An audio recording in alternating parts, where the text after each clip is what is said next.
Welcome back, Flyers Nitty Gritty fans, to Getting Gritty with It with your host, Yariv, Wolok, my partner in crime, Vasili, Gianarakos. Welcome, buddy. How you doing? Oh, Yariv, we're back for another episode. We got an awesome guest this week, too, so we're super excited to get Nasty on the podcast. Thank you, guys. Yeah, well, welcome to the show. Yeah, thank you. You said awesome guest. I'm like, who? Where is he? Well, yeah, welcome back to the guest, Derek. If you guys don't know this, I don't know how you wouldn't know it, but Nasty Knuckles, Derek Settlemyre was the equipment manager for the Flyers for, what was it, like 25 years? Forever. 25 years. Yeah, 25 years. Long time. You giving my age away. Yeah. I'm an old man. Yeah. Well, hey, look, it comes with battle scars, and it comes with wisdom and pride to come with it, because it's a pretty amazing job. Let's be honest. I was so fortunate. You probably heard me say it. I never took a day for granted, man. It was the best job in the world. I wouldn't trade it for anything. It was awesome. Yeah, you don't seem like that guy either to take stuff for granted. You seem more of like the guy who enjoys the moment he's in type of dude. Yeah, the blast with the boys, 100%. Exactly. Yeah, man, it was fun.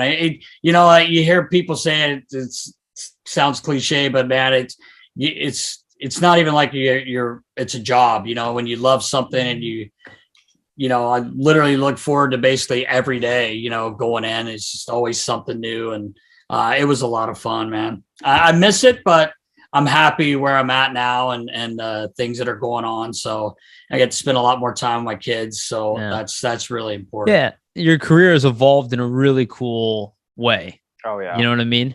Yeah. You pivoted. Fortunate.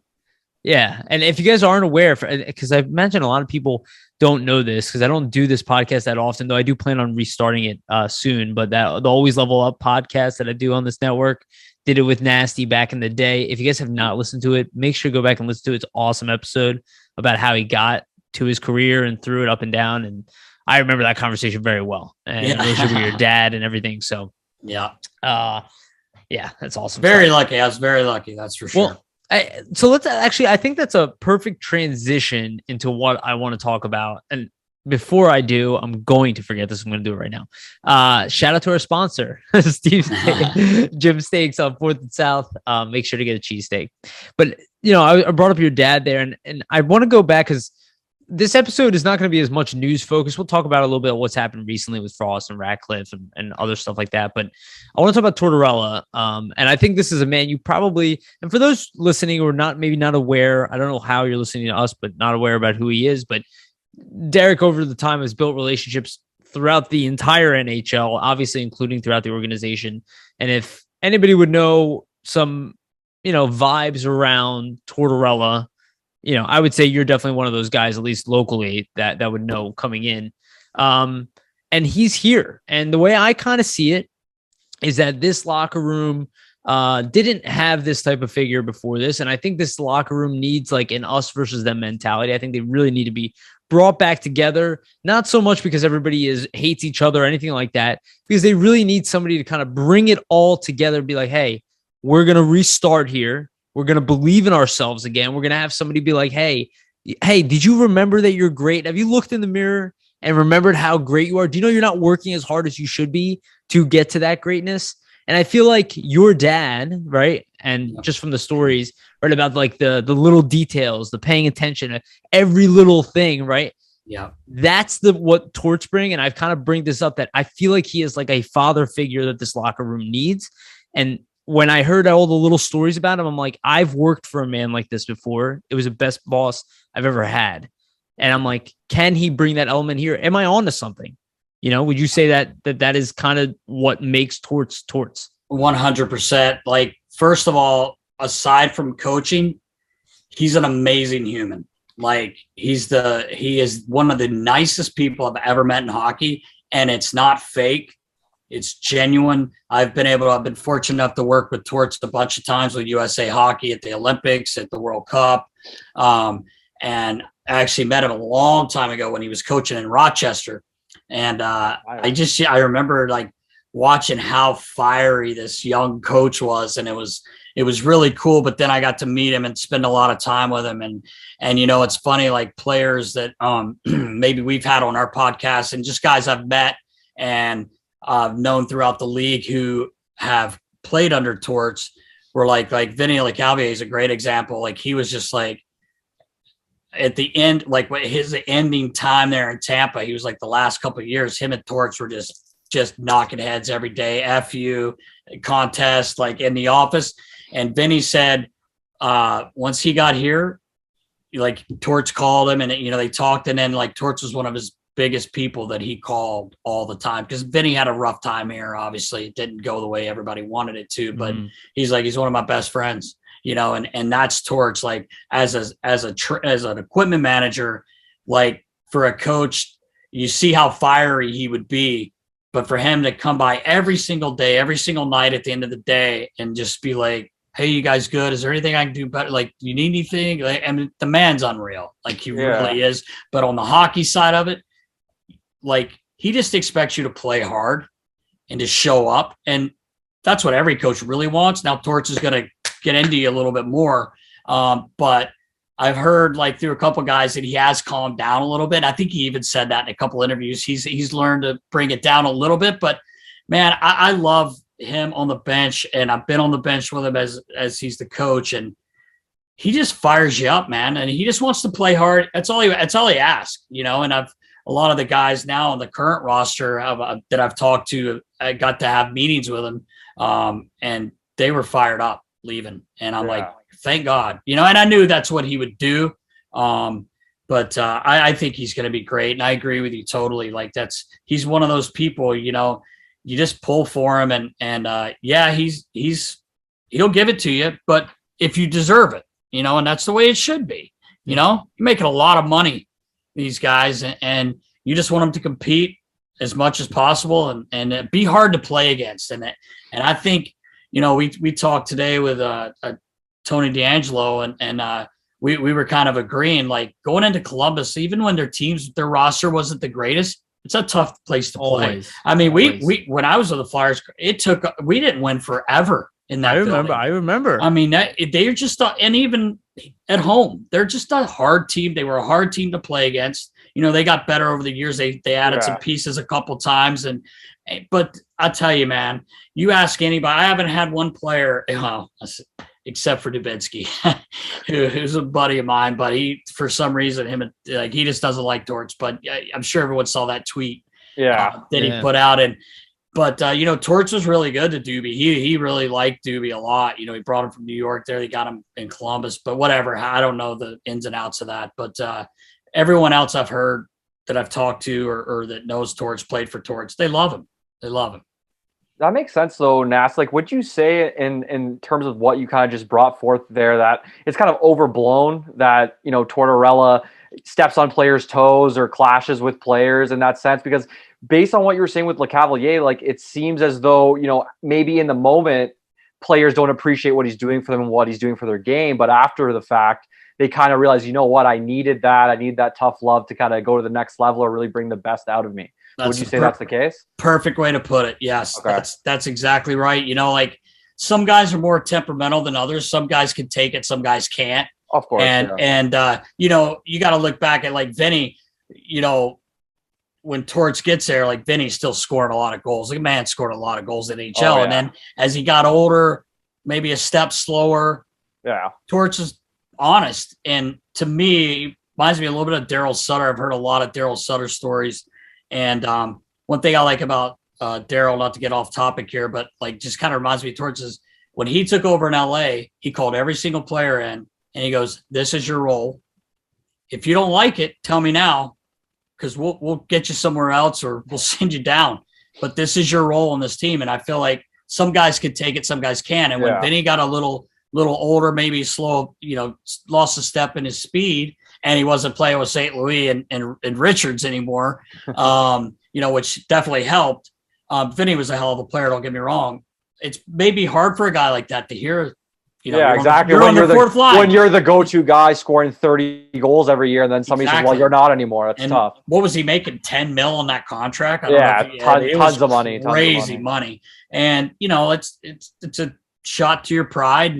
And they were just banging heads all the time. But, like, you put that perfectly because Vinny is like, he became one of my best friends, Yeah, he seemed He like what the way I kind of envision it, like if I hear all this stuff from people like kind of close to the team. And again, I'm not knocking people, and I feel like I just see things differently than people. I don't know.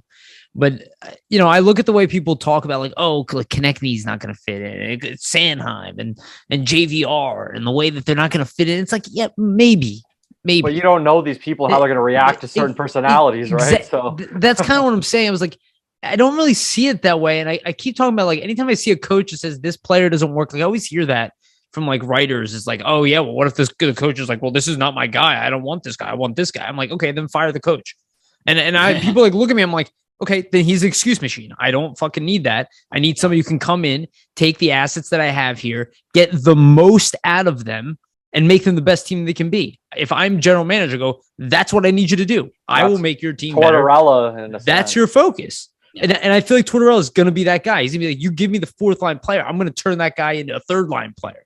Like that's his mindset. And I feel like that's what this team needs right now. This is not a team with a bunch of huge egos and guys who think they're better than shit. This is a team with probably a lot of broken guys to some degree that probably don't even remember how good they actually are, nor do the fans remember. And maybe some isolated few guys do, but they need somebody to help pull them out of that muck. And I feel like that's a guy who this is his like redemption. This could be his swan song. That's how it could, like, can he fix this locker room? Even if he doesn't take us to the finals and win a cup, even if he leaves in 5 years and we're just a good team when he leaves, then I couldn't agree more. I couldn't agree more with you. And a guy like you brought up a name that a player I really like is TK. Like, TK. I love TK's attitude. I don't want to say the wrong thing here, but like maybe wasn't handled the right way a little bit. By one of the last coaches, not the last, but anyway. And I'm not saying anything bad about AV. I just think TK is an emotional player, and he's at his best when he's being a little shit disturber. He just plays better when he's like that. And I remember one time on the bench, he was just chirping and getting involved, but that's his game. Like he's a little, the guys be like, "Oh, you little rat." Well, yeah, he is kind of a little rat, but he's good. Exactly. Almost like a Marshawn light kind of. Yeah.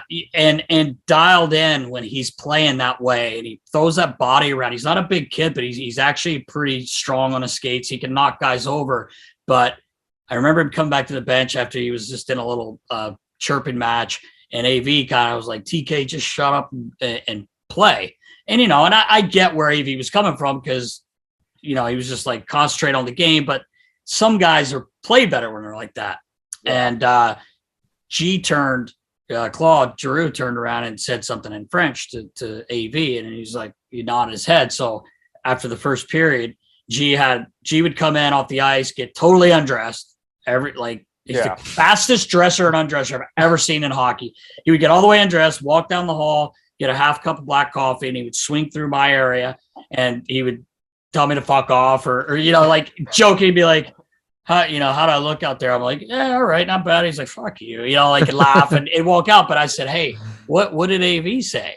And, he was just like, oh, he told TK just like, I said, what'd you say to AV? Sorry. I knew what he said to TK. I didn't know the French part. And he said, I just told him he plays better. Just leave him be. And I said, okay, that's what I thought you said. And so he kind of left him alone after that. But anyway, I really like it just shows how Giroux kind of knows what he's talking about. Yeah. It also makes me miss G even more. Yeah, sorry. I know, right? But I love TK's game, and I really think, man, I'm knocking on wood for him. I hope he's still here when the season starts, and I really think he's a hell of a player, man. Like he's snake bitten again last year, goal wise.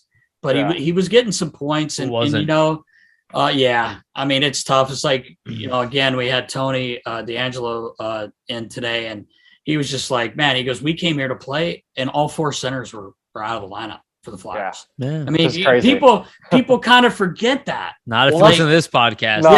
You know what I mean, though? Like, I mean, I know you guys are on top of it and stuff like that, but like sometimes fans are, just like, pay attention to everything. They suck.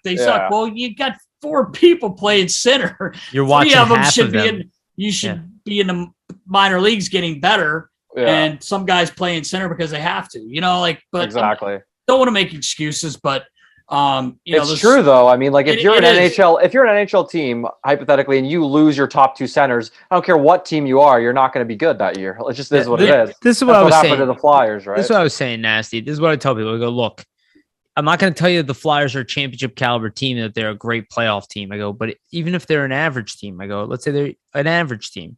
Okay, well, then that average team loses the talent. They don't go from average anymore. If the bodies are out, they go from average to bad. That's why great teams can lose bodies and still be good. They're great teams, so they can still be good. We didn't have the depth. And also, I've never seen that type of injury type of year. I'm not saying his excuse is Chuck Fletcher's behavior, but the series of injury after injury after injury, we're still kind of going through it. And even like Fedotov, losing Fedotov to the Russian military, like, come on, this team is cursed. To some degree, exactly. To some degree, need a break for sure. Look, I'm not a statue defender or whatever, but I understand why people say the team is cursed afterwards. Because you look at what happened now, and I used to think the C was cursed up until G. I kind of thought everybody who wore the C was going to get injured. Because you look, it's like Lindros, Pronger, right? Desjardins gave it away. He's like, I don't. Give it, get it away. Kind of.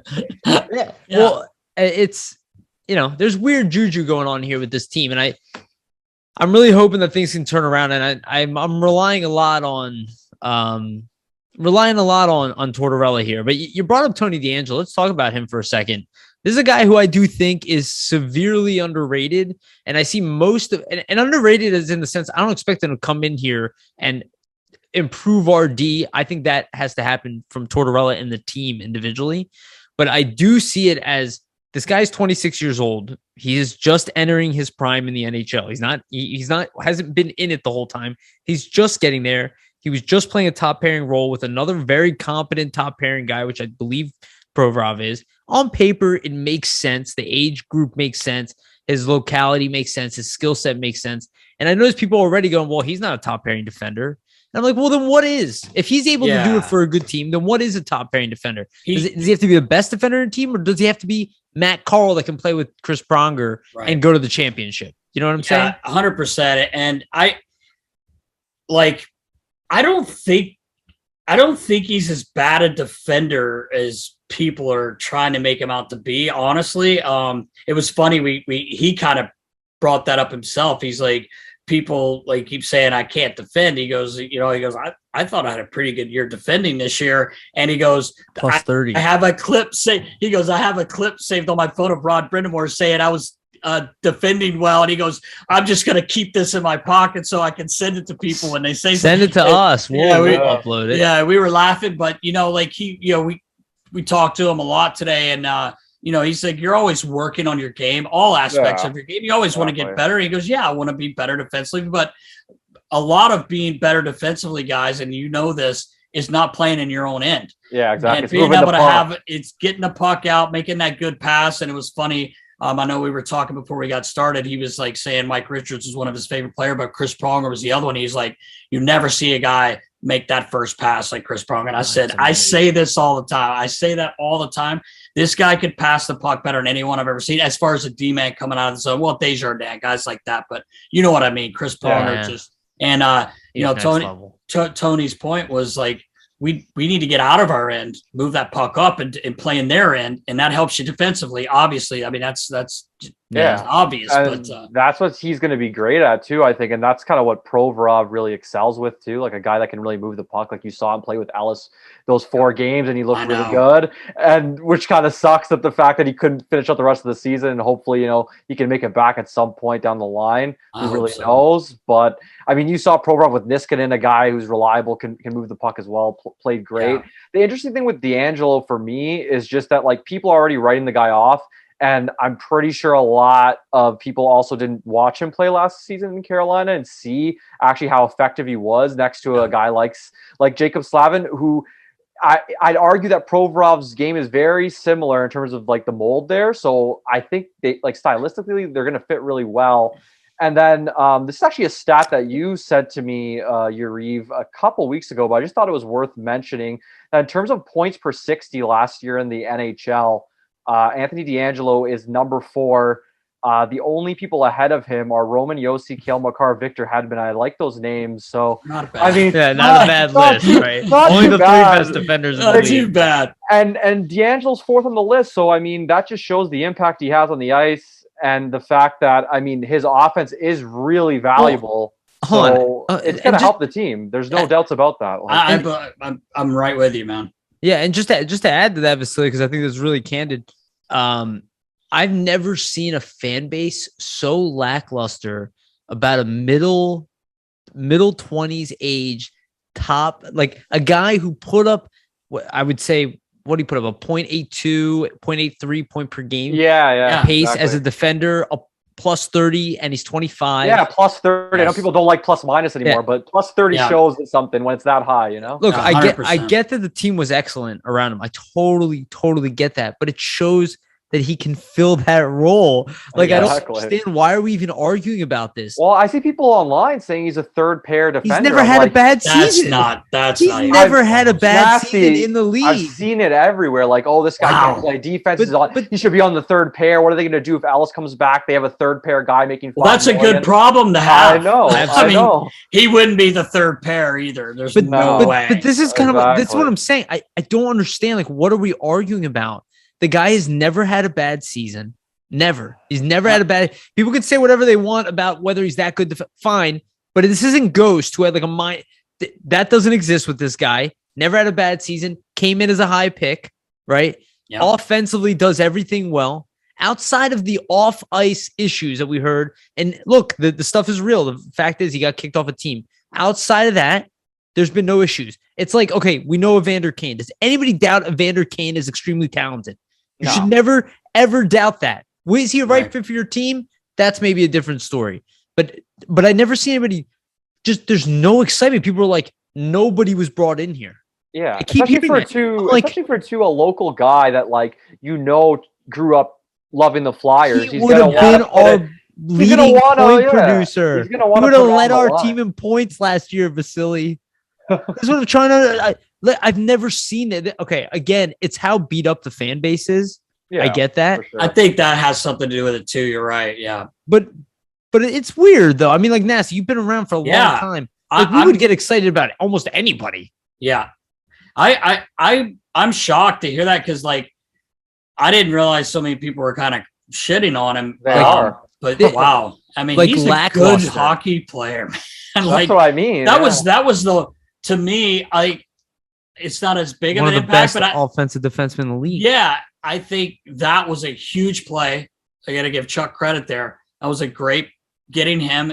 I really do think it's going to help the team a lot. And if you do get Ellis back, that's just another plus. I'm not sure what's going on there. Who knows? It's a lot of. Well, your defense is stacked at that point, and at Braun. At the worst, and Braun, yeah. But I like that. I like bringing Braun in for that third pair. Like, you know what you're getting with Bronner.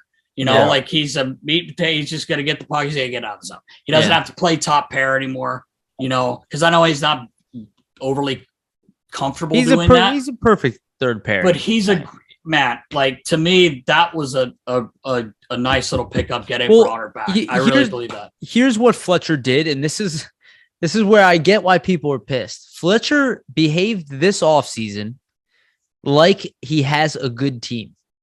Yeah. He's going, oh, we really just need like a little bit of toughness. We got to fill out that bottom pairing. We're missing that guy we didn't have last year. Otherwise, we're good. Well, which obviously nobody thinks. No. Right. I think that's how the team's. I think that you're right. I think the team's better than people think. But the thing that worries me a little bit. Our division got better. Well, that too. That's another thing. But I was going to say, you're depending on guys that came off some pretty serious injuries. Yeah. So you don't know yet how that affects their game and things like that. Yeah. And that's the only thing that really bothers me. Like, I'm so happy Coots is feeling great. You know, he's working out hard. Everything seems to be great with Coots. He's going to be ready. But someone said to me yesterday, well, he's skating and everything. I'm like, well, I know that's great. I'm happy, but that's not playing in an NHL game. Yeah, skating. Bad. But I think Coots is going to be fine. Don't get me wrong. Yeah. But it does scare me a little bit. Sure. You and I think you'll be fine. But you're coming off a back injury. Never know what that's gonna take. Exactly. Yeah, that's the only thing. But you're right. He kind of acted like, we don't really need any scoring. Well, we do. We do. And I will say that about D'Angelo. I'm sorry to cut you off, but I think the one thing that I know from watching D'Angelo, and especially from the little I've seen of him, over the past couple of years and the highlights and whatnot, I mean, the guy is a shooter. And I'm not talking about like Goss's Bear, big slapper, one-timer, which I love as well. Mm-hmm. We're talking about this is like precision shooter. Like this guy is a sniper. He is a sniper. He passes accurately. Like he's a more refined type of player. Like Ghost was more like Tasmanian Devil. He'd do like spin moves and all this crazy stuff. He had crazy athleticism. He would dive and do all this stuff. I feel like D'Angelo's more like mechanical. Like he's like big shot on net, quick shot on net, snapshot, quick pass. Exactly. And I he feel like finds those lanes, Like he finds the lanes to put that puck through and gets it through. I think that predictability with somebody like Provorov, who, while I agree with what you're saying, Vasili, that he does, Provorov and Slavin, like, I get the reference. Yeah. I think Provorov's offensive ceiling is a lot higher than Slavin. Oh, yeah, for sure. And if it can work, again, I get it's a question mark, I do. But if it can work, you could get higher production from both of them. These are the little micro moves where we're never going to be, this is not a Stanley Cup team on paper, right? No. But those are the type of moves where I think that's how you see the team actually improve. Yeah. You see steps forward too. And then you see guys returning to the game that they once kind of showed off, like Provorov, the talent's there. You just got to bring it back out of him. And I think getting a Tortorella in there, getting, a steady partner like D'Angelo and a guy he knows he's going to be playing with on a nightly basis versus, a rotating cast of partners. Because I've said this a lot of times that if you look at Provorov and just how, up and down it's been with his partners, he's had basically a new partner every single year he's played. Yeah. So imagine, being an NHL defenseman and never having partner, new coach, new GM. Yeah, no stability there. That affects you. So I think before you run a guy out of town, you got to give him a shot to kind of prove that he is a real talented player, which I believe that he is. I think he's already proven it. I agree. No, I agree with you guys. It kind of makes me laugh when people want to get rid of this guy. I'm like, do you understand it? If you get rid of this kid, he could play 30 minutes a night, guys. You're not going to play him 30, but he could. You don't know what you get rid of him, you better get a lot back because you don't understand. It's tank season. This guy eats up minutes. He usually is starting his shift in a defensive end. Yeah. They kind of messed with him on the power play last year, which I didn't really understand. But again, I'm not a coach. I'm not a G. I don't, I'm not paid to do that. But I think he is more offensive than sometimes he's given credit for. 5-on-5, he's more offensive than he is on the power play. Yeah, exactly. Well, I think the guys were pretty frustrated with the power play last year. Obviously it was couldn't get worse in the league. Yeah, I mean it was a shit show there. But I agree with you guys, man. I think if him and Tony play together, great. I think they should. That's what I would do anyway. And like you said, if Ellis comes back, that's just a plus, man. That's a plus. I mean, that's the type. I mean, if Ellis does come back, and even if Braun is the 7th and York's in the lineup, I mean, you're talking. I don't care if people think I'm crazy about that. You're talking about the best defense in the division. Yeah. At least from a pure depth standpoint, you can attack all three pairings. Yes. We might not be top heavy or anything, but it would just be defensively, we'd be sound. Which is saying a lot. Actually, so let's get into this next thing because I didn't really mention this online. I actually didn't even take a videos or anything. I was at the 3-on-3 tournament. I don't know, Nasty. I don't know if you were there. I wasn't. Yeah. And I don't know if you guys had any chance to check it out, but development camp was there. Did you get to check out any dev camp? I didn't. I was probably too busy. Well, I was busy, but I was gone to I wasn't even here for most of it. So I didn't get to see it. I only got the one day in. Yeah. But you got the 3-on-3, so that's I got the 3-on-3. If I would have gone, it would have been to that. I enjoy that. I enjoy that. I was too busy with work and we had a summer Friday and I was like, all right, cool. I'm gonna So but yeah, I do want to talk about the recent addition because I had a chance to see him live. A few of them. We can go in through other ones too, but I want to talk about the big guy, the big draft pick, the one that obviously DeBrincat was not worth to move, and I do agree with that move. I like DeBrincat. I would have liked to bring him over here, but I'm not interested in moving top 5 picks, not the position this team is in. And I really, really like the tool set that Cutter Gauthier brings to the table. Yeah. 5th overall. Obviously, Vasili and I have already talked about it, and I'll talk about how I saw him in person, but I want to start off with you, Nasty. I want to get your thoughts. What do you think about Gauthier? What do you think about this mold of a 6'2.5", 6'3" center? The 200-pound guy, the Nolan Patrick-esque type of fit, though I know they don't play the same. Right. It does seem like a second chance at a big, strong center that this team didn't find, at least recently. Yeah. So I'm not going to sit here and act like I've seen him play a lot. I have talked to a couple good friends of mine are still scouts with the team, and they were thrilled to get him. They really think he's going to be, contribute here sooner than later. I didn't get to see that 3-on-3 either, but everything I've heard, again, I can't act like I've seen him play a lot, but I've heard nothing but good things, and there's a lot of promise there with him. And anytime you get a big kid like that can skate and his skill, it's hard to go wrong there. And it might have been a blessing, for the Flyers to maybe be around that pick, because I don't want to say it would have been screwed up. I'm just saying you got a really good player. Right. Yeah. The Shane Wright thing would have been a I know that was close. We were saying, I wonder what they would have done if he would have dropped. Right. Yeah, I think they were going Gauthier. I truly believe that they were either going Gauthier, Cooley, Slavkovsky, maybe Nemec. Yeah, there's a lot of options. I think those were their top guys. I think you're definitely right there, Nasty. Where they were at 5, there was a lot of guys that kind of could fall into their lap that have the skill, have the talent, like a Gauthier. And I mean, it's interesting too, because I watched, some of his game stuff just to kind of see more of him, see kind of what he brings to the table. And his shot, man, I will tell you, the kid can really fire it. For Flyers fans, they obviously know Jeff Carter. Yeah. Think that with his wrist shot, or even a guy like a Kevin Fiala, he can really just rip the puck like that. So he's going to bring that shooting mentality. So that's going to be great. Obviously, the team, has needed more of that, needs some scorers.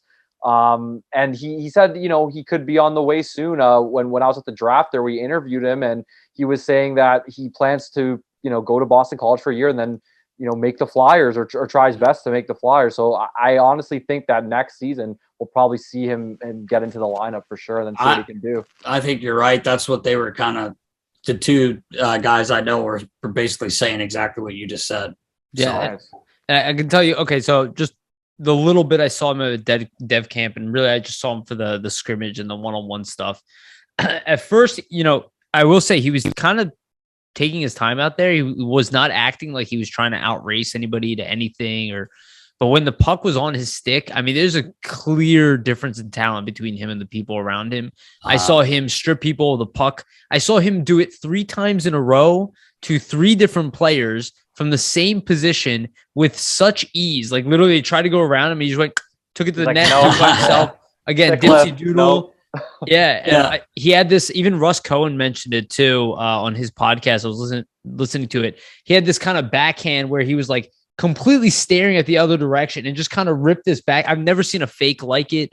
The kid is clearly, so this is what I want to say. It's people are down on everything right now, Nasty. And again, I'm listening to everybody's podcast right now, trying to understand how people feel, everybody. And people are sad right now. That's the reality. People were really sad. And I hear a lot of the same, oh, well, yeah, guy's good, but we'll see. But we still don't have that true top talent here. I'm all I see is a guy with all the physical tool sets. The Jeff Carter shot comparison thing, that might be true. He does not play like Jeff Carter. This guy does not play like Jeff Carter. He seems to have what Jeff Carter has, plus what Sean Couturier has. And if the mold together, right? Because again, it all depends. He's an 18-year-old kid. Yeah, if exactly. The pieces come together, you're talking about a potential 100-point player in the league. That is what I see. Will he hit that? I have no idea. Right. Nasty, you've seen a bunch of talented kids come in. That doesn't always matter. But the skill set, the tools, they're obviously there in my eyes. And I get why they picked him there. Let me ask you this, Nasty. As somebody who's been on the other side, who's seen this year after year, when a player like this gets drafted to the organization, who is a high pedigree talent, and most likely this kid's going to go to college, probably light it up, probably coming with a lot more momentum, and everybody's going to be talking about him, everything at the end of the season. How does the locker room feel with that kind of talent coming in, assuming that he does live up to expectations? Well, it's usually excitement especially when you're a young kid. It's always fun to, like, when you have kids make the team, and it's just, they're just like, whoa, even if they were expected to, right? Yeah. Like, it's still such this is the NHL. This totally is different. like, it's almost like they're pitching themselves, and it's pretty cool to watch, like, I always pulled for guys like that, like a kid, if they were good enough. You don't want to see someone come and fail, right? Yeah. And then, but it was always exciting, and guys, like, the guys have fun chirping them and messing with them, but at the end of the day, they've got their back and they're always looking out for them. So it was always cool like that, like to see a young guy get drafted high. And I know a lot of people like to talk bad about Nolan Patrick, but I don't think, unfortunately, the way I was there, and there were a lot of things that were going on, but you don't understand how good this kid was, man. Like so many guys that played with Patty were just like, they still say it. They're like, this guy's so sick. Like, he's such a good player, but the poor guy can't catch a break, with his head injuries. And everybody's like, he's a bust. And then, we could have had Makar. Well, yeah, 3 other teams could have had him too. Like, it's easy to go backwards and say, yeah, obviously you're kicking yourself in the. Yeah, but with the injuries like that too, especially head injuries like that Patrick suffered, it's hard. Like, if you never played the game, to understand where that comes from, because literally, like, one hit, and he knows that himself, Patrick, that like could put him out. So like, when you play like that, man, and you end up playing not scared, not to say that he would play scared, right, but that's in the back of your mind as a human being, saying like, you know what, I'm coming up the ice like this, one hit. Who knows what's going to happen to me? And it's hard not to put that out of your head, like, when you're playing the game. At least you're right. That's what I think. He was. I'll never forget the one game where it was probably one of the biggest ones. Curtis Gabriel, guy ended up signing here the next year, called him in Jersey. Yeah, it was a headshot. I remember that. I don't even know if Gabe's got a penalty, but I don't think he did. To be honest, we were watching that. Patty went off. They do the quick test, and they sent him back out. And he was saying to me, he's like, I can't even see. And I'm like, well, say something. I'm like, you got to, like, get off the bench, fuck, kid, come on. And then, he finished the game. He actually got Gabe's back. He get a cheap hit on Curtis. And, we were like, oh shit. All right, good. 1-for-1. And then, the next few weeks, there were a little bit of time left in the season. I swear on my kids, he said to me more than once, he looked back at me and he was like, I'm seeing 2 of everything. And I'm like, Patty, get off the bench. What are you doing? But I don't want to get into that kind of, I'm not a medical guy, so I don't want to say much more about that. That's how it is, though, when you're a player, like player mentality. At least a lot of the times you're brought up, you want to be in the game, you want to be there with your teammates, and sometimes it's hard for a guy to separate because he wants to be there, but you got to think too of your health. So it's just unfortunate because the skill was there with the kid, right? So oh my God, he was so skilled, man. And it was funny. I'll never forget, not to get off on Patty's got nothing to do with the team right now, but I just remember the second half of his first season, all of a sudden, like, he came in, he had the injuries where he had the surgery on his groin or his, and all of a sudden, right around January, all of a sudden, I'm like, dude, he's flying. Like, I didn't know he could skate like that. And Provy and him played together, right?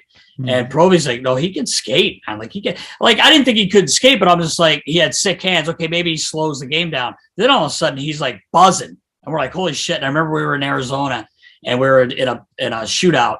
And everyone always says Patty's cocky. He is, but it's like it's in a funny way. Like, our big joke is I call him the legend. So I call him the Ledge because he would always see Elvis and be like, what's up, Elvis, you fucking legend. So Elvis, he would call him a legend. And he was always like, make cocky comments, but he's kidding, it was all in really good fun. Exactly. All in good fun. But I remember him getting ready to go shooting Claude looked at him. He goes, "Be cocky. Let's go." And he went down, just snapped one in and out of the net. He ripped it. And then right. And won the game. And Claude's like, "That's how you got to play, man. You're cocky. Be cocky. We don't care, man." But anyway, I didn't mean to get off on that. Sorry, boys. That's an awesome story. What are you talking about? It was really cool. You know what? I'm sorry to cut you off, but the little details of what you're saying about Claude, like the last story about him saying, "Hey, coach," like, these are the things that people don't understand about what it's like to be a captain at all. And I love what you're saying, because these are little details that nobody has any idea about. Like they're always looking for the response on the ice or yelling and all that stuff. But it shows how involved he is. Well, it shows how, involved is a great word for it, but I think it's also the attention to detail of his teammates, which is the point of the trying to motivate. Exactly. To understand them, what motivate. He goes, "Be cocky, like be you." Yeah. Score goals and be cocky. Fine. You'll be the cocky guy. Yeah, exactly. But own it and do it, And it's always driven me crazy. And even friends of mine that are in the media and do podcasts and, like always, he's not a good leader. I'm like, what are you talking? And then you hear fans say it, and I get it. They hear people say it, but I'm like, you ever been in the room? Exactly. You've ever been on the plane and the bus? And you ever been in there when he closes the doors and kicks everyone out? And, you have no idea what you're talking about. Exactly. And I get it, because, like, I watch basketball or football, and I'm like, this guy, like, we're fans. So, you get excited. Yeah. And I understand people don't have that access, to be so fortunate to be around that and see how he was. But, G was always doing that, that stuff. And funny guy, too, talk a lot of chirps and a lot of talking. But yeah, he was a great leader, and just like you said, those little things, that was G, man. That was G. Well, we'll see who is the captain. One of the greatest captains in Flyers history, for sure. I agree. I doubt that there's any kind of inside word on this at all, because I doubt there's any kind of decision made on this. But if you had to guess, who do you think would be the next captain? Man, before they hired Torts, I'm wondering if Torts is going to wait and see. I know. I was told that he brought the 3 guys in that were alternate captains, Coots, Hazy, and Provy, for a quick meeting. So I'm assuming it's going to be right there. If I had to guess, I'd say Coots. He's been here the longest, but I like Scotty Lawton, the way he plays. Yeah. And I think he would be he was captain tendencies. Really. He does, and his favorite player ever was Mike Richards, and things like that. But like, I don't think you go wrong any which way. But if I was betting, I would just say Coots. I just feel like Coots is kind of a quiet guy, but not so much in the room. He talks, but he's a lead by example. Yeah. I think Coots maybe, but who knows what Torch? Maybe Torch is like, I'm going to get through camp and then we'll name a captain. Yeah. Exactly. So I don't think this is going to be the case, but man, I would love it if Provorov would become captain. Just because that's how people are talking about it. I know, that rumors, and all of a sudden just a C on his chest. To be honest. Well, I'll tell you this about Provy. The work ethic is there to be captain. That's what I was going to say. Like, sorry. No, you're right. No, you said it. His work ethic, the way he approaches the game for a young guy, like obviously he's been in the league now, 6 years. He made it when he was 19. When he came here at the age of 19, he was already a pro. Yeah. He was a pro. The way he handles everything, his preparation, his food, his though for a 19-year-old to be like that, well-rounded like that, very impressive. Yeah, he was like that from day one. He's very, very disciplined. His workout regimen, like I FaceTimed with him Saturday. He had been home for about a week, and he was like, I would have called you, but I've been dead. He's like, because when he goes over there, boys, he's got a swim coach, a track coach, a skating coach, a skills coach, weightlifting coach. I mean, you name it, he's got it.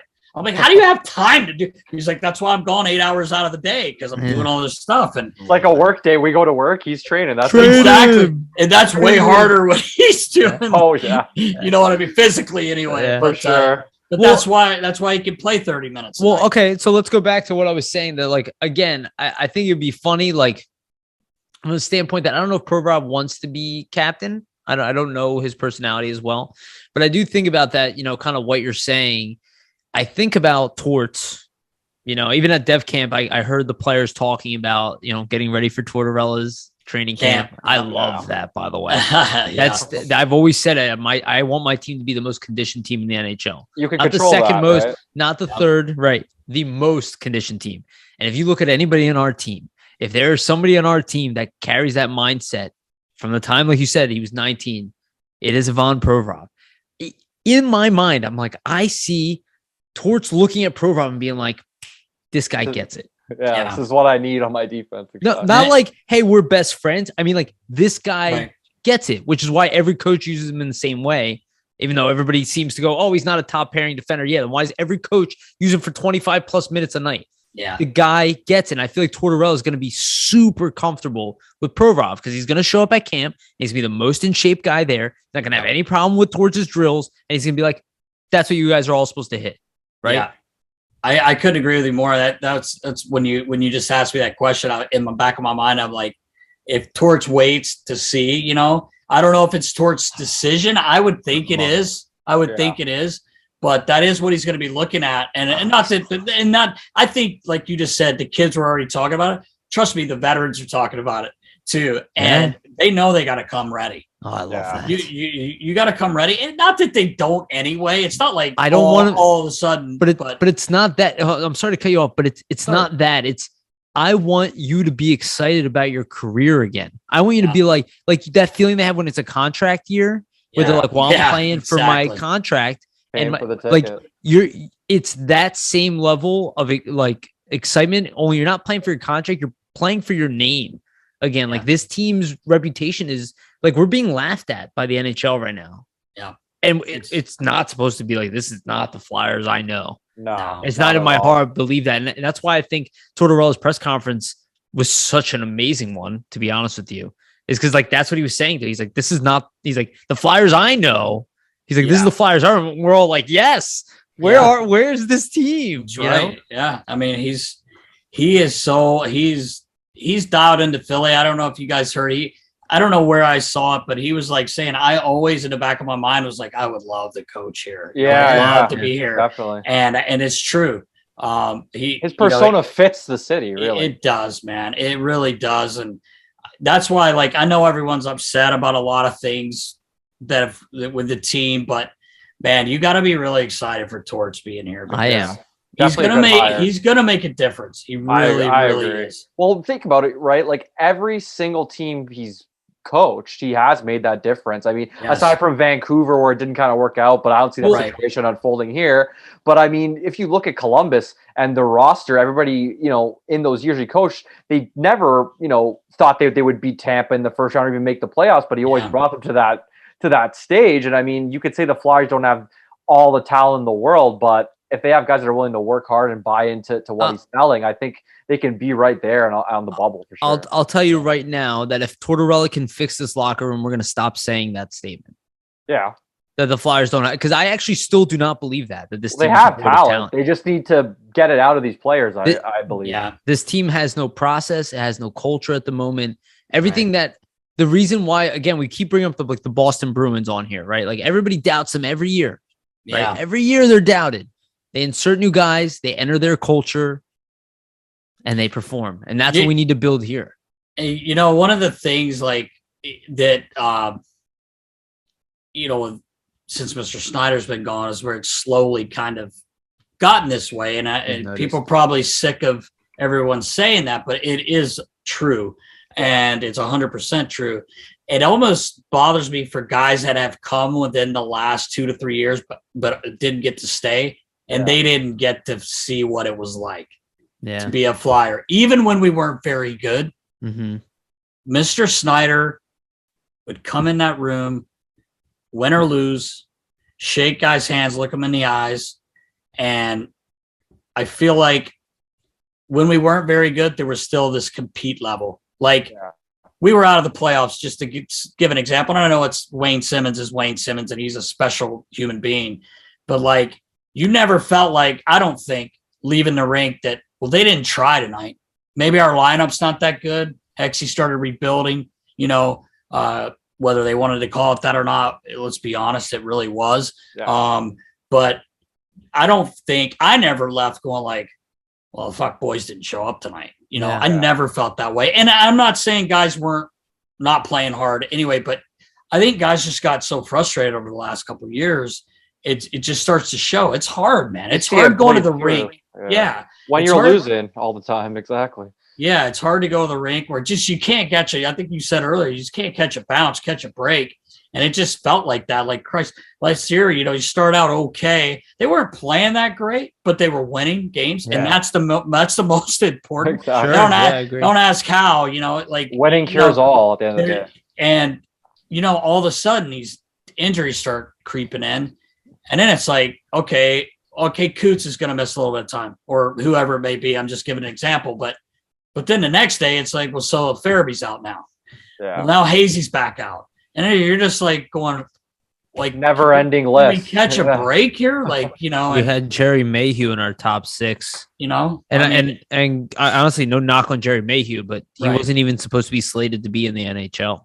No. Yeah. And you got to give that kid credit too. Like he played his bag off. Like, he's got talent. He played hard. He was fun to watch, actually. He was. Just because he was in your face and he played hard. But you're right. Like you don't really want it to come to that unless the kid's down there earning that spot. And be like, hey, we got to give this guy a look. Yeah. That's but it what happened because our lineup was more depleted than anything. Yeah. So let's talk about our lineup a little bit, because there's a couple signings that just happened, and I think they kind of go hand in hand because they were taken in the same draft, obviously with Nolan Patrick in the 2017 draft. Isaac Ratcliffe just signed today a 2-way contract for slightly over $800,000. I think it's $813,000 for a 1-year deal, like kind of a prove it deal, which makes sense. And then Morgan Frost signed, I think it was 2 days ago now, for an $800,000 1-way deal, which proves obviously he's going to start with the Flyers in the beginning of the year, which makes sense. But two very important players for this team's future. And I think people underestimate how important Ratcliffe is as well. You look at some of the signings that have been made. I like Delorier and all that, and we'll talk about McEwen and the implications of that. But, I look at a guy like Ratcliffe and I'm like, I kind of want to see him in the NHL, or like maybe not this year, but like by the end of the year, like why leave him down? He's already right there. Played well in his cup of coffee last season, and he's a big guy and he can really move out there. Yeah. Exactly. He's skilled too. He's a skilled big guy, Yeah. So Nasty, I mean, I think you probably met the kid, right? When he was 18, right? You were around him. Well, let's go to Ratcliffe first, and we'll talk about Frost. I mean, I am a big fan of Ratcliffe, and I think he's a perfect guy to bring in on the fourth line and to slowly elevate, because I don't think he's a fourth line player. I think he's a middle 6 forward long term. But what do you see from Isaac? So I was there. I had Ratty when I was still there, and he is like you said, he's in his cup of coffee that he had this year. He showed he could play. I think he only gets better, to be honest with you. And I really liked his game. I like how big he is, obviously, but he's a skilled big man. Yeah, exactly. And as long as he gets in there and gets his nose dirty a little bit, and I don't mean fighting and stuff, I just mean getting in the crowded areas and the use the areas. Size, exactly. Yeah, use that size, and I don't think he's afraid to do that. I think it's a good signing to keep him. And if he doesn't start with the team, like he's a guy you're probably going to see, right? Like he's definitely going to get games, unless you just totally go injury free, which would be glorious for the team, after the way it's been lately. But I really like Ratty. Like I think he's a heck of a player. Yeah, same. I agree. Pretty excited about him. I'm glad they gave him the extra contract, but it would be nice to see him, if he's going to play for the Phantoms this year, like light it up for the Phantoms. Be like the first call-up type of candidate almost. Yeah. Right. Yeah. I mean, maybe 30 goals, 20 to 30 goals from him would be nice in the AHL. If he starts off hot and is scoring goals, he'll find his way up. Yeah. Whenever you got a guy scoring, usually he's gotten better every year. Yeah, so. He has. And so let's talk about another guy. And this is another guy who had, I think people underestimate what missing an entire season will do. But at the end of last year, I mean, finally started looking like an NHL player on a nightly basis, started becoming more effective in all situations, face-offs as well. Morgan Frost. Snowman, the Snowman. That's my boy. I love. All right, Frosty. talk to me. Love Talk to it. me about Frosty. Well, I mean, his skill level, he is a highly, highly skilled player. Mhm. And I don't know if you guys I'm sure you remember when he first got called up, the goal he scored in Florida. I know he lost the game, crazy. but like you Crazy just goal. see right there. But then I think the very next game, he had another goal and he had a just unbelievable 6 setup to G, like the old no look, like right over to the slot. And G, like I remember watching it. I think last year we had Frosty on in the summer on Nasty Knuckles, and we kind of talked about that a little bit. But like he is a highly skilled player. He's a guy though you got to play him where he needs to be played. He's got to play with other skilled guys, and I think I think that's really important in hockey. I mean, you guys know that as well, but you can't bury him on a fourth line and expect him No, exactly. right? Like he's got to play. Where gotta have shooters and guys that are in position and guys that can get open so he can use those silky mitts, right? Exactly. He's got some hands and he sees the ice well, and he's really taken the game seriously, being a 200-foot player. And Torch is he's gonna emphasize that anyway. But I think Frosty's like, he knows that, and he needs to be better defensively, because when I think he even said to us, I talked to him a lot. Like I really like the kid. Like he's a great kid, but he said, like when you're playing juniors and you score 150 points, you're not usually having to play defense, because once he gets puck on his stick, he's making plays. And so it's a different game now, obviously. And I was so happy like they got him inked, and I'm looking for quiet. I think he's going to sneak up on people. Like if he's getting more into the line, getting to play more, like you said, at the end of the year, we had Steve Coates on a while back, and Coates, he was like, he's one guy that's really exciting me because of the way he ended the season, the way he was playing. And I really believe he's going to be a hell of a player. I think there's a chance for a breakout really for him. And reason being is the last month of the season, that line, Cates, Frost, Tippett, they had the most scoring chances on the whole team. I mean, they weren't potting them all the time, but you see it in the game that they're starting to create those chances. They're starting to, get those defenses kind of pressed back and moving around the ozone. And then once that confidence comes, then you're just really going to see it all kind of come out for Frost within his game.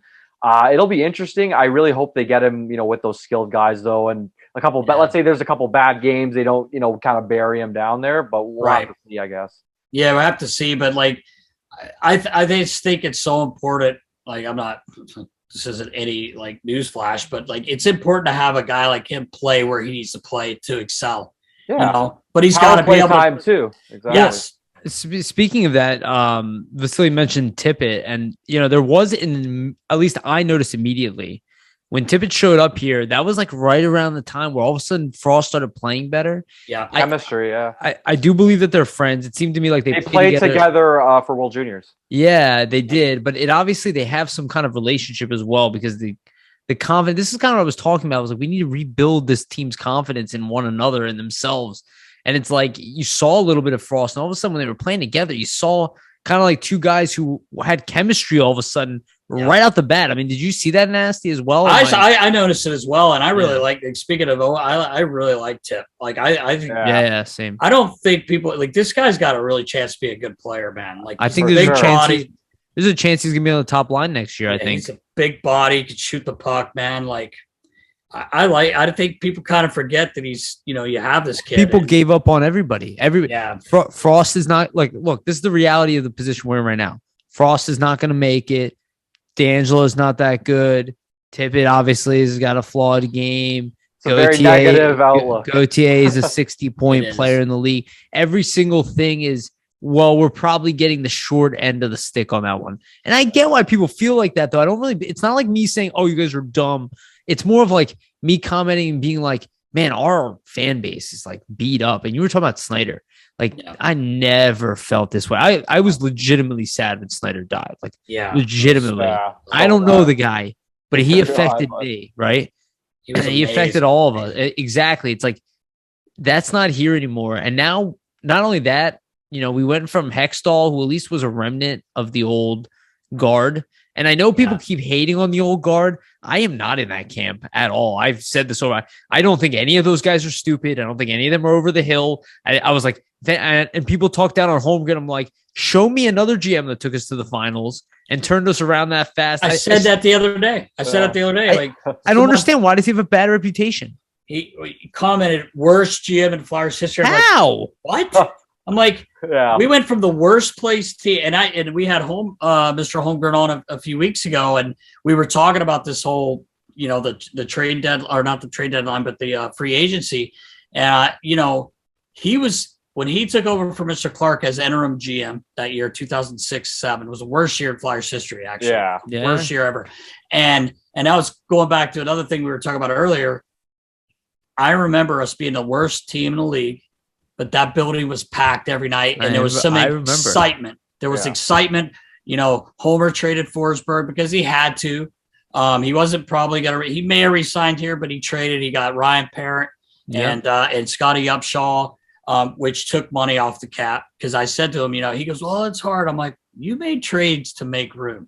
Yeah. You cleared some space." He doesn't want to give himself credit, but I'm like, dude, we went from the worst place team in the league to the conference finals, playing without Chemo, playing without Jeff Carter. I think Gags was even hurt. Braden calculated Coburn. Moves. Yeah.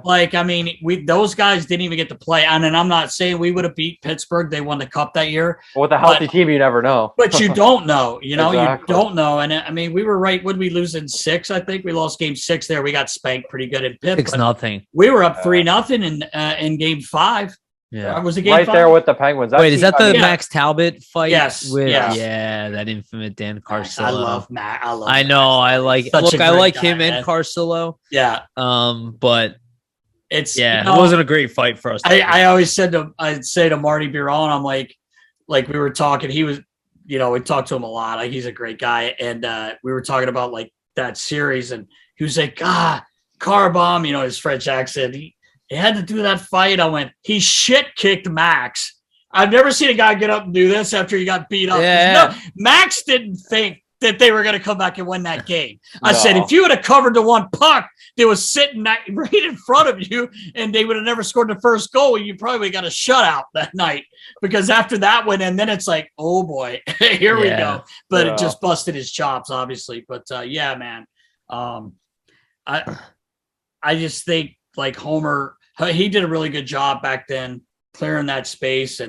But I guess we just have to wait and see what happens. But I am more excited than a lot of people. Like, I agree. There's a lot of, and the thing is too, there's a lot of younger guys that it looks like they might take the next step, like we were saying with Tippett and Frost and Ratcliffe. And it just shows like, there is something to be positive about. There is something to be hopeful for. There are things to look forward to. It's not just all like doom and gloom. Just because you didn't sign Johnny Hockey, the world's not, falling. I mean, I'm not gonna lie to you. They should have probably signed him, but I really, in my heart, I just feel like, I know it's not that easy, but I also think, I know it's not easy, but I think that you've known this. Johnny's made it very clear he wanted to be here, and after the year before this past one, when we had a tough year, and then you come into this year. Boys, we were out of it in January, maybe before. You could have tried to make have a lot of time to try to do something. And I'm not saying it's easy. I'm not, and I'm not trying to shit on anyone, but I feel like when you have a guy that's that good, and we also have to remember we got to replace G's points, and hey, like you said, maybe Frost comes in, steps up, and gets 60 points this year. It could be a breakout year. You do have to think positive. But I just feel like, man, you have an all-star that from here wants to play here. No one else is knocking down the Flyers' door right now to come here. Let's be honest. I just feel like, man, that would have been huge. I don't know who you would have had to get rid of. I know JVR was in the talks. I actually like James. He seems like a great guy. He's a great guy. He's well liked in the locker room. And, at the end of the day, you could say what you want about him. He scores over 20 goals every year. Exactly. I mean, he really does. It's hard to do in the NHL. So it is. And, he got hot at the end of the year. Well, he still scored goals. I mean, it doesn't matter when they come. Exactly. Yeah. I mean, so I don't know. I feel like it was I think that's why a lot of people are really pissed off. Like, Yeah. Like you were saying, everything's doom and gloom, but I think that was something that they should have got done, find a way one way or the other, but it didn't happen. So you got to move on. Doesn't mean we got to be negative. Exactly. We got to go out there and play, man. Cause these guys are coming in here fired up. I can guarantee. Oh, that was very noticeable at Dev Camp. Yeah. It was noticeable. Like the kids were fired up about Torts. Yeah. Like, do you know what I'm saying? Yeah. Like the kids who are not even playing for him are fired up about him. Yeah. That is exciting to me. That means he's already infectious. And this is kind of what this team has lacked. And again, I'm not going to call AV a dummy or a terrible coach or anything, but this is how I kind of explain it. Again, I've never been in that room, Nasty, so I don't know. But the way I kind of saw it is that AV was more of like a facilitator. I come in, this is my way, this is the way we do it. Here's your task, here's what you got to do. My system works, stick to my system, and let's go. And I think that didn't necessarily work for a group that really needed more guidance and leadership. And I think with Tortorella, you're going to get the hand holding, you're going to get the individual attention, you're going to get that to an annoying level. Maybe some people don't like it, but that's what this team needs right now, I think. Yeah, I agree with you. And you know what? I think everyone there is like, they can't be like, well, I don't want to have a coach. Like, no, we need something different, and we need this now. And they're all excited about it. They know it's going to be hard. They know he can be hard, but I think they want to be pushed that way. Yeah, embrace the challenge. Exactly. Yeah, like, and so Vasili, you have a really good question here that you wrote down as one of the topic notes about the 2000s. Do you want to ask that question? Yeah, sure. Because I think it relates to what we're talking about with exactly. So I was just wondering. I mean, Nasty, you obviously were in the locker rooms around early 2000s, things like that, then up until the current era of players. So I just was wondering if there's a difference in your mind in terms of like how players from the early 2000s might have carried themselves trained versus the current day NHLers, or not much. Yeah, no, back. I mean, you're looking at 22 years ago. It was different. It was, it's funny because when I started, my first year was 93. Maybe up to around, I don't know, maybe till 2000. Guys kind of still were coming to camp at that time to get in shape. Yeah. Oh, okay, interesting. And you know what I mean? Like, I remember Billy Barbie used to always say that. Holy cow, we came to camp to get in shape, but it was kind of. You would see guys coming in, they were fit. Don't get me wrong. They're all professional athletes, but getting closer to about 10 years ago was when it really started kicking into guys. It was a 12-month a year job. You can't take off. You can't take a lot of time. Guys may say, well, I'm going to take a couple weeks off.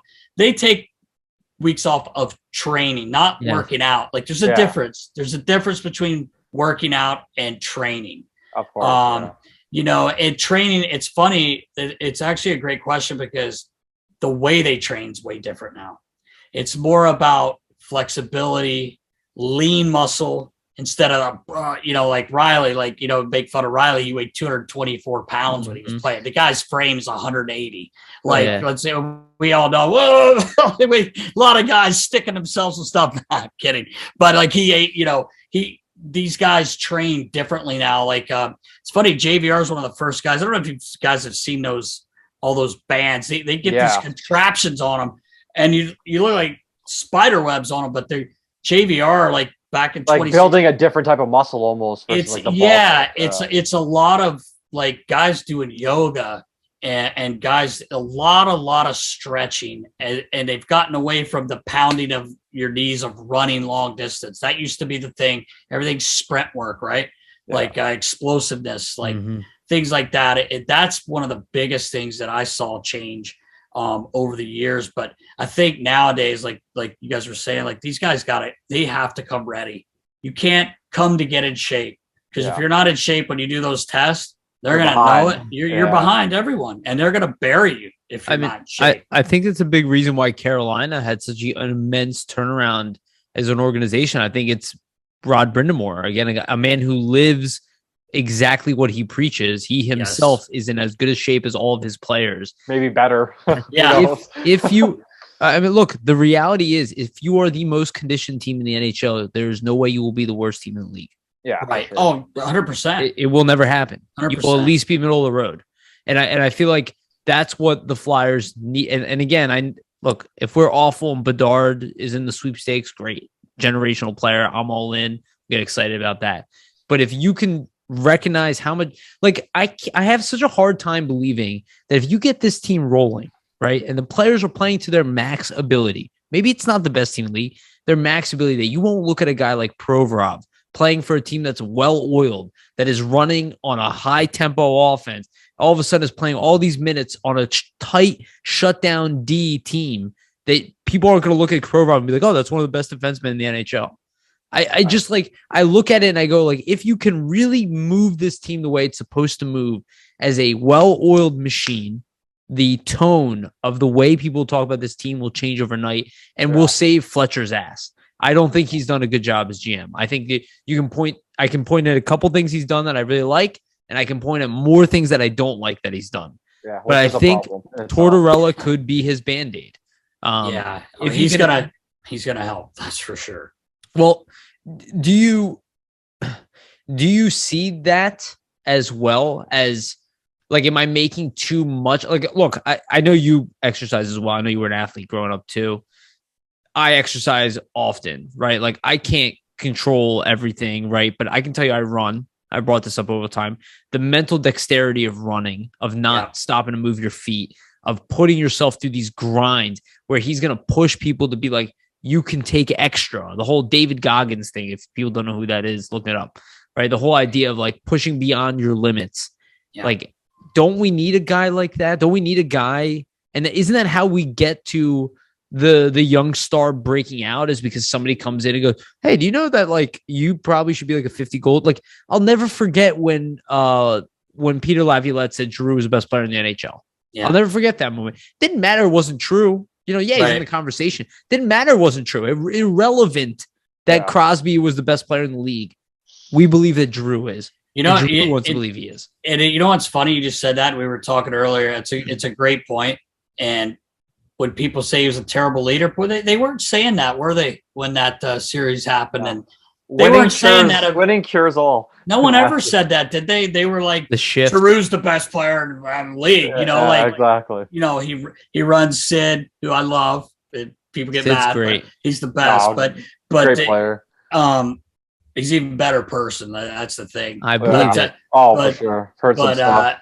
But did you hear people saying that about Claude then? You know, like, I mean, it's just a losing mentality, right? The team's been so bad for so long, people just don't know anything else, and they're can't trying kind to of find look forward. Yeah, right? They're trying to find anything to figure out what the problem is, so they go from one scapegoat to the next. I'll tell you, when I started seeing this year all the Provorov trade rumors, I was like, we were not. I couldn't believe it. Honestly, I couldn't believe it. I was like, you asked me a few years ago, because I love Carter Hart. This is absolute insanity to me that if we struggle again next year, he's next. Yeah. He's next. Not that he's going to be traded. He's next to the get rid of him. You're wasting his years. You're ruining him. Blah, blah. Like, it's so predictable too, and that's what I want people to recognize. And I know that a lot of our audience does not think this way, but I want you guys to. If I can predict what you're going to say, it means it's not that intelligent. And I'm not trying to be an asshole, but if you are that predictable that I know what you're going to say way ahead, it means you haven't actually thought that one through. It means you are regurgitating what everybody says. And everybody, like, here's one thing, and I'm not going to leave names out of this, but I was talking to somebody about this, and I still don't agree with this. Oscar Lindblom fighting was a absolute albatross to the team. Crazy that Oscar Lindblom had to drop his gloves. That is such a humongous sign. I'm like, what are you talking about? It's like, the guy is 6'1", 100, almost 200 pounds. If he wants to drop the gloves, I was like, everybody on my team should be able to drop the gloves they feel they need to. It's not, but I feel like the entire media or fan base just ran with that. Yeah.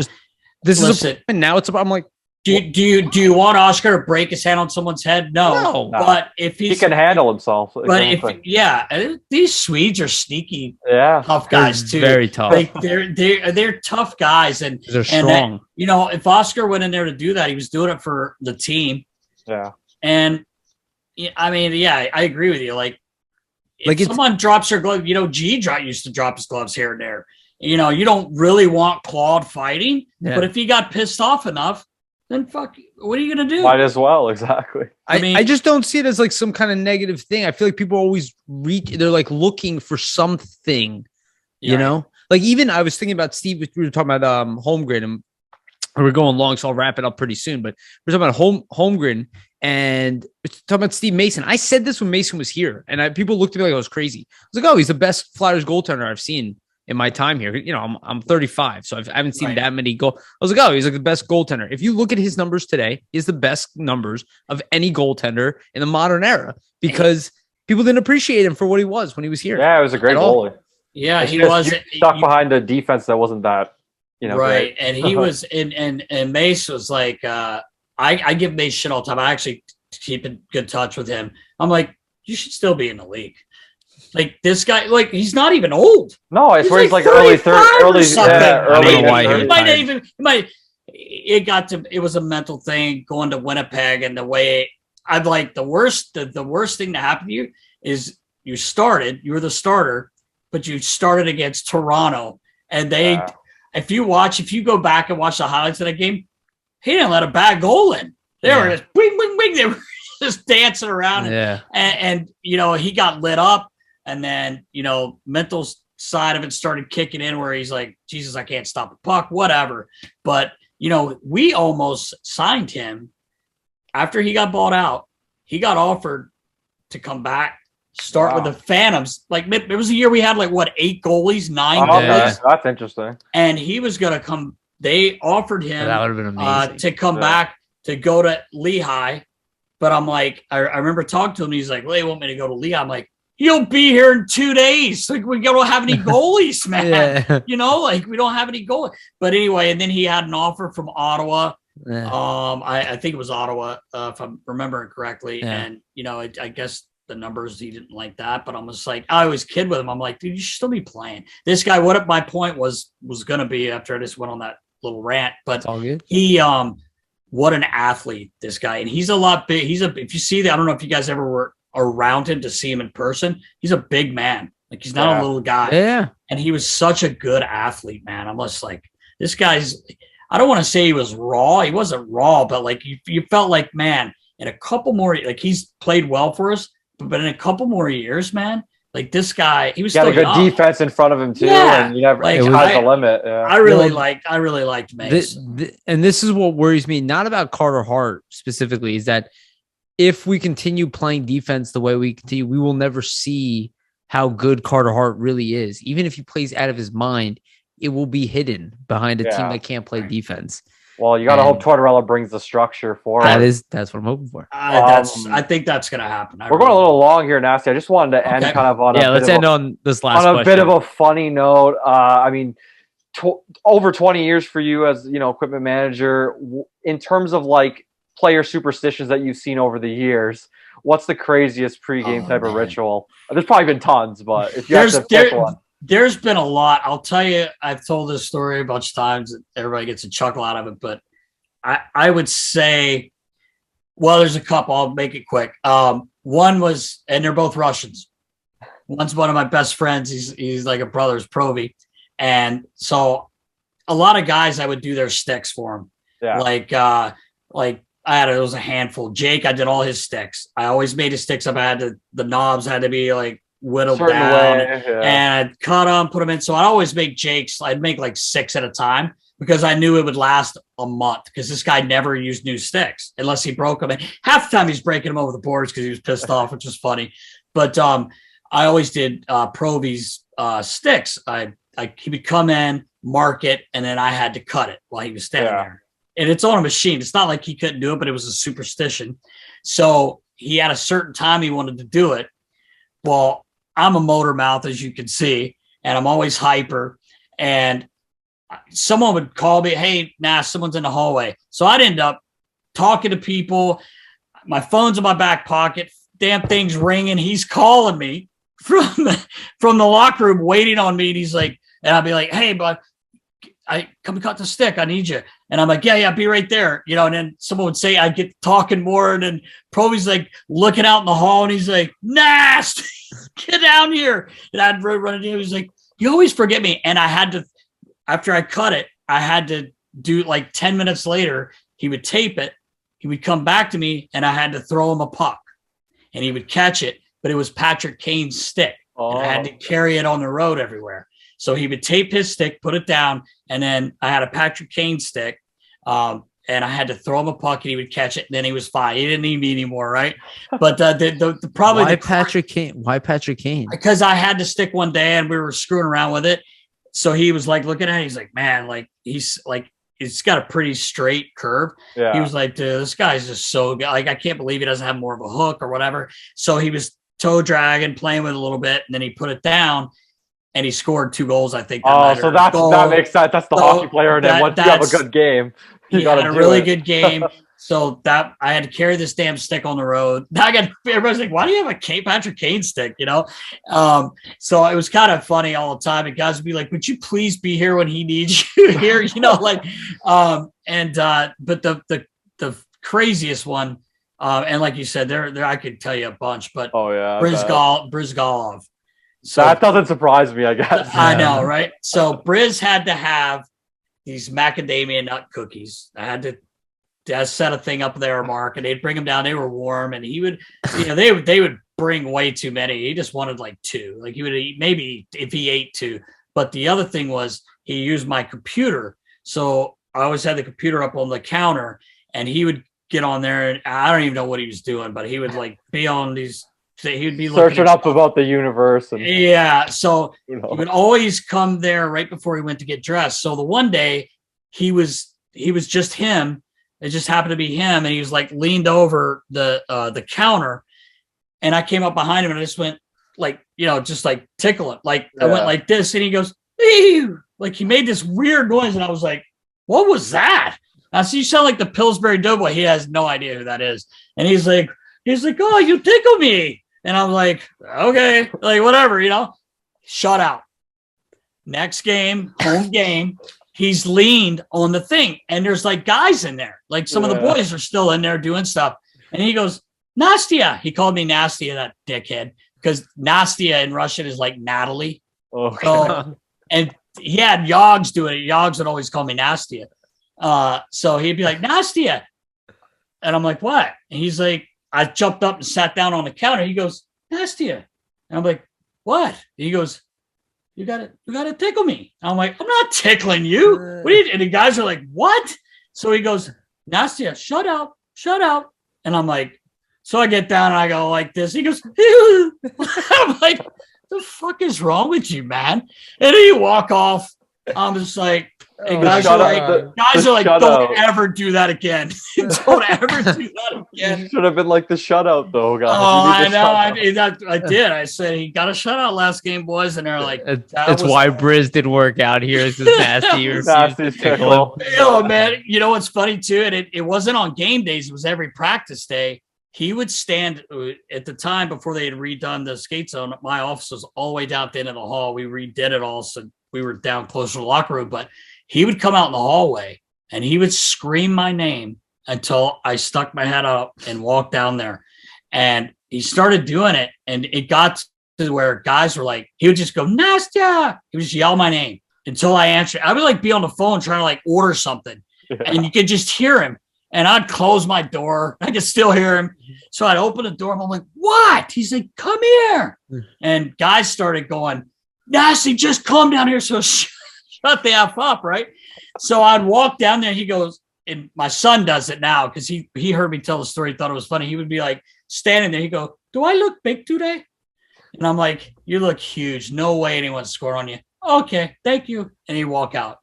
So I was doing that every day, along with the game day tickles, but he was a character, man. Yeah, and I don't even know if he was superstitious. I just think he screwed. I think he was just messing with people, to be honest. Even that whole humongous big stuff with the coffee warmer and all that. I think he was just having a field day, and nobody could realize that he was just screwing with everybody, to be honest. I really think that too. And I actually liked Britt. I got along with him.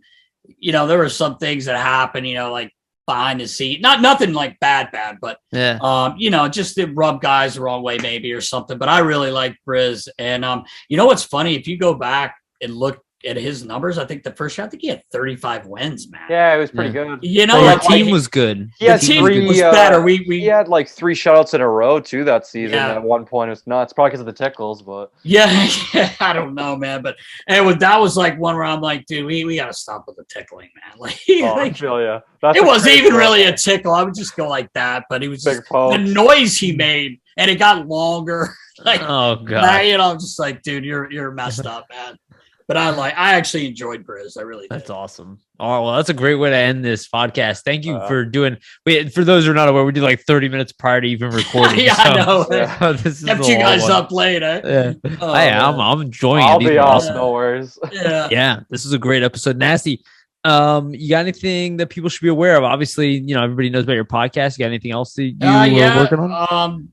We are working on a little bit. I don't think I can talk about it yet, but I got something. Me and Riley have something really cool coming up soon. I think we can talk about it soon, but still have Settlemyre skate sharpening. If you need your skates done properly, boys, come on over. That's about it, man. Awesome. Vasili, anything you want to add? Anything before we cut out? Not too much. Probably have an article up this week, and everybody make sure check out that new Nasty Knuckles episode with Tony D'Angelo. It's going to be an awesome one. So thank you guys. Hey, I appreciate you guys having me, man. I really do. Of course, Nasty. Talking to you guys. Thanks for taking the time, man. Yeah, man. Enjoyed it. We could keep going all night, man. I love it. I love it. We'll do another episode for sure. I got to get Riley back on. Actually, I was thinking about maybe getting the both of you guys on at the same time would be cool. If schedules permit. It might be a little difficult, but we'll figure it out. Yeah. Awesome. All right. Well, thank you everybody for listening. Remember, like, subscribe, share, comment, do the whole thing. It's a humongous help to us. It's a tough time in Flyers world, but I think there's better times ahead. I think we probably hit the lowest point at this point. I've said that several times, but I believe it this time. Everything's going to be okay. Yeah, I like that. All right. Remember, we love you all. Remember, stay gritty.